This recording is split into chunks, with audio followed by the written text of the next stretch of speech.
റാഹേൽസ് കിച്ചൻ്റെ പുതിയ എപ്പിസോഡിലേക്ക് എല്ലാവർക്കും സ്വാഗതം. അപ്പോൾ ഫ്രണ്ട്സ്, നമ്മളിന്ന് ഇവിടെ ഉണ്ടാക്കാൻ പോകുന്നത് കറിവേപ്പില ചിക്കനാണ്. അപ്പോൾ ഈ കറിവേപ്പിലയ്ക്ക് ഒത്തിരി ഗുണങ്ങളൊക്കെ ഉള്ളതുകൊണ്ട് അത് സാധാരണ നമ്മൾ ഭക്ഷണം കഴിക്കുമ്പോൾ കറിവേപ്പിലയൊക്കെ എടുത്ത് മാറ്റി വെക്കും.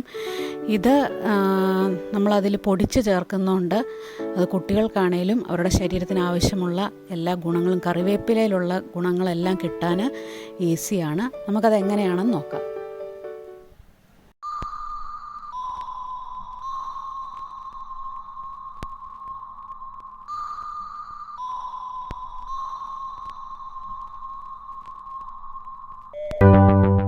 അപ്പോൾ ഫ്രണ്ട്സ്, നമുക്ക് ഇതിൻ്റെ ഇൻഗ്രീഡിയൻസ് എന്തൊക്കെയാണെന്ന് നോക്കാം. ഞാനിവിടെ എടുത്തിരിക്കുന്നത് 1 കിലോ ചിക്കനാണ്. അത് ബോൺലെസ് ആണെങ്കിലും നല്ലതാണ്. ഞാനിവിടെ എടുത്തേക്കുന്ന ബോണുള്ളതാണ്. പിന്നെ കറിവേപ്പില, എണ്ണ, ചുമന്നുള്ളി 1 കപ്പ് ഞാൻ ചെറുതായിട്ട് കട്ട് ചെയ്തിട്ടുണ്ട്. പിന്നെ 1.5 ബോൾ വെളുത്തുള്ളി, 1 പീസ് ഇഞ്ചി, 1.5 ടീസ്പൂൺ മല്ലിപ്പൊടി, 1/2 ടീസ്പൂൺ മുളക് പൊടി, 1/4 ടീസ്പൂൺ മഞ്ഞൾ. ഈ കറിവേപ്പില ഇത് വഴറ്റാനുള്ള കറിവേപ്പിലയാണ്. പിന്നെ ഇവിടെ ഈ കറിവേപ്പില 1 കപ്പ് കറിവേപ്പിലയുണ്ട്. ഇത് നമ്മൾ ഈ മസാലയുടെ കൂടെ ഗ്രൈൻഡ് ചെയ്യാനുള്ളതാണ്. ഇത് 1 ടീസ്പൂൺ പെരിഞ്ജീരകം, 5 ഏലക്ക, 2 പീസ് പട്ട, 4 ഗ്രാമ്പൂ. ഇത് 1.25 ടേബിൾ സ്പൂൺ കുരുമുളകാണ്. നിങ്ങൾക്ക് കുരുമുളക് മുഴുവനേ ഇല്ലെങ്കിൽ പൊടിയെടുത്താലും മതി. അപ്പോൾ പൊടിയെടുക്കുമ്പം അതിനനുസരിച്ച് എടുക്കണം. പിന്നെ ആവശ്യത്തിന് ഉപ്പ്. അപ്പോൾ ഇനി നമ്മൾ എങ്ങനെയാണ് കരിവേപ്പില ചിക്കൻ ഉണ്ടാക്കുന്നതെന്ന് നമുക്ക് നോക്കാം. ഇനിയിപ്പോൾ നിങ്ങൾക്ക് ഈ മുഴുവൻ സ്പൈസസ് ആയിട്ട് വേണ്ടാന്നുണ്ടെങ്കിൽ ഗരം മസാല പൗഡർ ഇട്ടാലും മതി.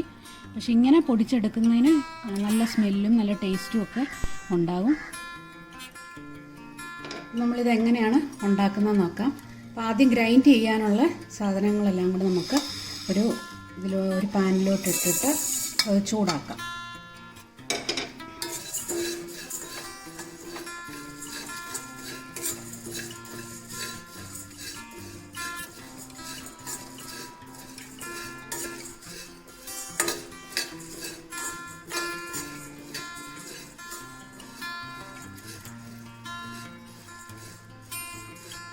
ഇത് ചെറുതായിട്ട് ചൂടായി ചെറിയ സ്മെല്ല് വരുമ്പോഴത്തേന് പതിയെ കറിവേപ്പില ഇട്ട് കൊടുക്കണം.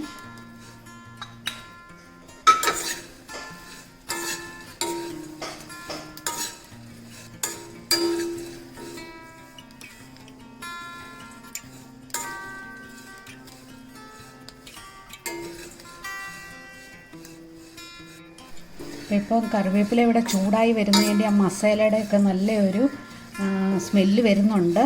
നാടൻ കറിവേപ്പിലയാണെങ്കിൽ അതാണ് ഏറ്റവും നല്ലത്. ഇപ്പോൾ പുറത്തുള്ളവർക്കൊക്കെ നാടൻ കറിവേപ്പിലയ്ക്ക് പാടായിരിക്കുമല്ലോ. എന്നാലും ഇതിനായിരിക്കും ടേസ്റ്റ് കൂടുതൽ. നല്ല സ്മെല്ല് വരുന്നുണ്ട്.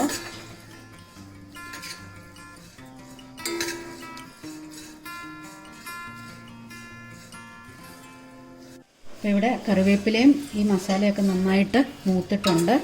ഇനി ഇത് നമുക്ക് പൊടിച്ചെടുക്കാം. ഇപ്പോൾ ഇവിടെ നമ്മുടെ മസാല നമ്മൾ പൊടിച്ച് റെഡിയാക്കിയിട്ടുണ്ട്.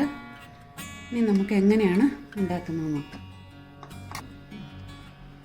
ഒരു പാൻ എടുത്ത് അതിലോട്ട് ആവശ്യത്തിന് എണ്ണ ഒഴിക്കുക.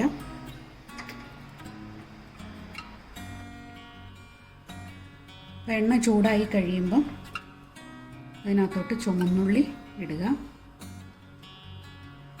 ചുമന്നുള്ളിയോ സവോളയാണേലും കുഴപ്പമില്ല. ചുമന്നുള്ളിക്കാണ് ടേസ്റ്റ് കൂടുതൽ, അതുകൊണ്ട് ഞാൻ ചുമന്നുള്ളി എടുത്തത്. ഇവിടെ നമ്മുടെ എണ്ണ ചൂടായിക്കൊണ്ടിരിക്കുവാണ്.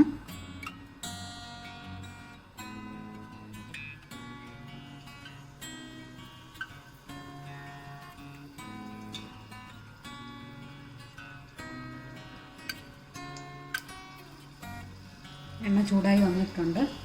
ഇതിലോട്ട് നമ്മൾ എടുത്ത് വെച്ചിരിക്കുന്ന അളവിലുള്ള ഉള്ളി ഇടുക.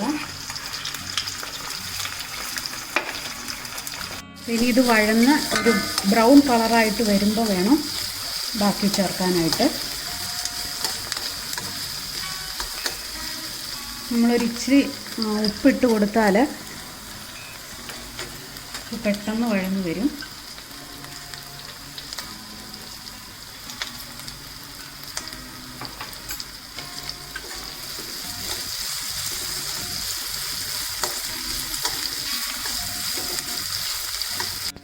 ഇത് ചെറുതായിട്ടൊരു വഴന്ന് വന്നിട്ടുണ്ട്.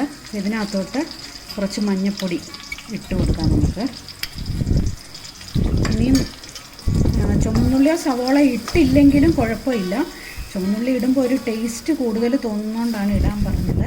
ഇനി ഇതിട്ടില്ല, ചുവന്നുള്ളി സവോളയോ ഇല്ലാതെ ആണെങ്കിലും കറിവേപ്പില ചിക്കൻ ഉണ്ടാക്കാൻ കുഴപ്പമില്ല.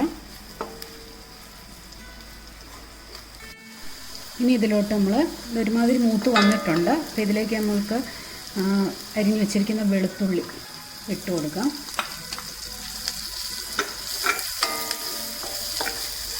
ഇഞ്ചി,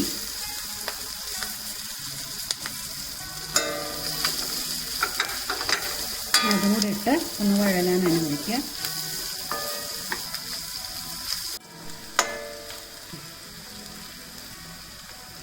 ഇതിലോട്ട് കറിവേപ്പില ഇട്ട് കൊടുക്കാം.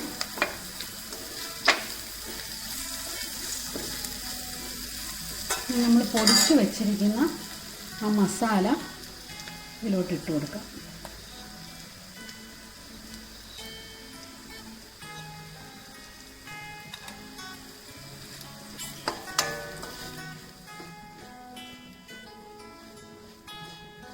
എന്നിട്ട് നന്നായി ഇളക്കി,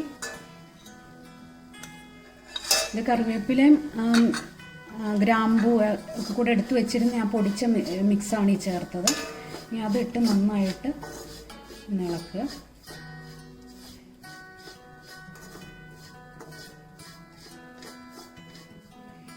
ഇനി അതിലേക്ക് കുറച്ച് മഞ്ഞൾപ്പൊടിയും കൂടെ, നമ്മൾ ആദ്യം ഇച്ചിരി മഞ്ഞൾപ്പൊടി ഇട്ടിട്ടുണ്ട്, ബാക്കി മഞ്ഞൾപ്പൊടിയും കൂടെ ഇടുക.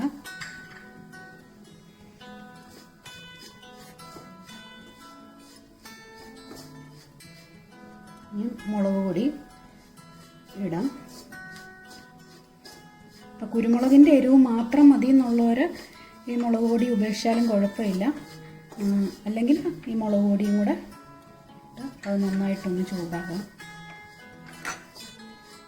മല്ലിപ്പൊടി ഇടുക. ഇനി ഇതെല്ലാം നല്ലപോലെ ഈ മല്ലിപ്പൊടിയുടെയൊക്കെ പച്ചച്ചുവയൊക്കെ മാറി വരുന്നവരെ ഇതൊന്ന് ചൂടാക്കണം. അപ്പോൾ ഇത് നന്നായിട്ട് മൊരിഞ്ഞ് വന്നിട്ടുണ്ട്. ഇതിനകത്തോട്ട് നമ്മുടെ ചിക്കൻ ഇട്ട് കൊടുക്കാം.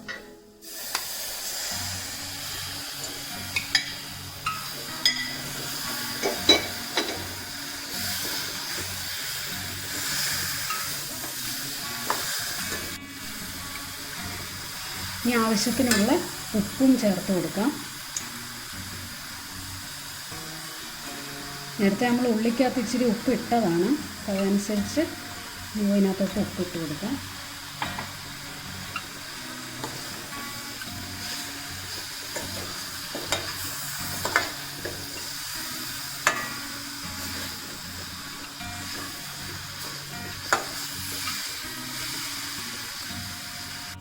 ഇനി ഇത് നന്നായിട്ട് മിക്സ് ചെയ്യണം. എന്നിട്ട് ഈ ചിക്കനകത്തുനിന്ന് ഇറങ്ങി വരുന്ന വെള്ളത്തിൽ കിടന്ന് വേണം ഇത് മൊരിയാനായിട്ട്.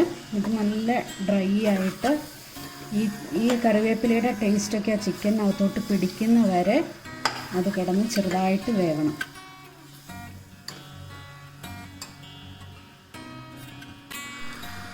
അപ്പോൾ ഇത് വെള്ളം ഒഴിക്കണമെന്ന് തോന്നുന്നവർക്കൊരു സ്വല്പം ഒരു 1/4 ഗ്ലാസ് അടുത്ത് മാത്രമേ വെള്ളം ഒഴിക്കാവുള്ളൂ. വെള്ളം ഒഴിക്കാതെ ശരിക്കും ഈ ചിക്കനിൽ നിന്ന് ഇറങ്ങുന്ന വെള്ളത്തിൽ വേണം ഇത് വേവാൻ. അപ്പം ഇനിയിപ്പം വെള്ളം കുറവാന്ന് തോന്നുവാണെങ്കിൽ ഒരു 1/4 ഗ്ലാസ്, അതിൽ കൂടുതൽ വേണ്ടെന്നിട്ട് തീ കുറച്ചിട്ട് വേവിക്കണം. നേരെ ഉള്ളിലോട്ട് ഈ കറിവേപ്പിലയുടെ ഇതൊക്കെ പിടിക്കത്തുള്ളൂ. ഇനി നമുക്കിത് വേവിക്കാനായിട്ട് വെക്കാം. ഇവിടെ നമ്മുടെ ചിക്കൻ വെന്തിട്ടുണ്ട്, അതിനകത്തുനിന്നുള്ള ഗ്രേവിയൊക്കെ ഇറങ്ങിയിട്ടുണ്ട്. ഇനി ഇത് കുറച്ച് നേരം കൂടി ഈ ഗ്രേവി പറ്റി ഒന്ന് ഒരു പെരണ്ട് വരുന്ന ആ ഒരു പാകത്തിനാകുന്ന വരെ നമുക്ക് വെയിറ്റ് ചെയ്യാം. ഇവിടെ നമ്മുടെ കറിവേപ്പില ചിക്കൻ റെഡി ആയിട്ടുണ്ട്. ഇനി ഇത് നമുക്ക് ഒരു സെർവിങ് പ്ലേറ്റിലോട്ട് മാറ്റാം. അപ്പോൾ ഇവിടെ നമ്മുടെ കറിവേപ്പില ചിക്കൻ റെഡി ആയിട്ടുണ്ട്. മല്ലിയില ഇട്ട് ഗാർണിഷ് ചെയ്യേണ്ടവർക്ക് ചെയ്യാൻ, ഞാൻ ചെയ്തിട്ടുണ്ട്. ഇതിങ്ങനെ ഗ്രേവി ആയിട്ട് വേണമെങ്കിൽ ചെറിയ തിക്ക് ഗ്രേവി ആയിട്ട് എടുക്കാം, ഇനി ഡ്രൈ ആയിട്ട് വേണമെങ്കിൽ അങ്ങനെ എടുക്കാം. ഞാനിവിടെ ചെറിയ തിക്ക് ഗ്രേവി ആയിട്ടാണ് എടുത്തേക്കുന്നത്. അപ്പോൾ ഇത് ചോറ്, അപ്പം, ചപ്പാത്തി, പുട്ട്, പൊറോട്ട, ഇടിയപ്പം എല്ലാത്തിൻ്റെയും കൂടെ കഴിക്കാൻ പറ്റിയൊരു നല്ലൊരു ചിക്കൻ റെസിപ്പിയാണ്. നിങ്ങളെല്ലാവരും ഇത് ചെയ്ത് നോക്കണം. അപ്പോൾ ഞങ്ങളുടെ ഈ വീഡിയോ നിങ്ങൾക്ക് ഇഷ്ടമായെങ്കിൽ ലൈക്ക് ചെയ്യുക, ഷെയർ ചെയ്യുക, സബ്സ്ക്രൈബ് ചെയ്യുക. സബ്സ്ക്രൈബ് ബട്ടൺ അപ്പുറത്തുള്ള ബെല്ലൈക്കൺ അമർത്തുക. എന്നാൽ അടുത്ത ഞങ്ങളിടുന്ന വീഡിയോകളെല്ലാം നിങ്ങൾക്ക് കാണാൻ കഴിയും. കമൻറ്റ് ബോക്സിൽ തീർച്ചയായിട്ടും നിങ്ങൾ കമൻറ്റ് ഇടണം. Bye bye from Rahil's kitchen.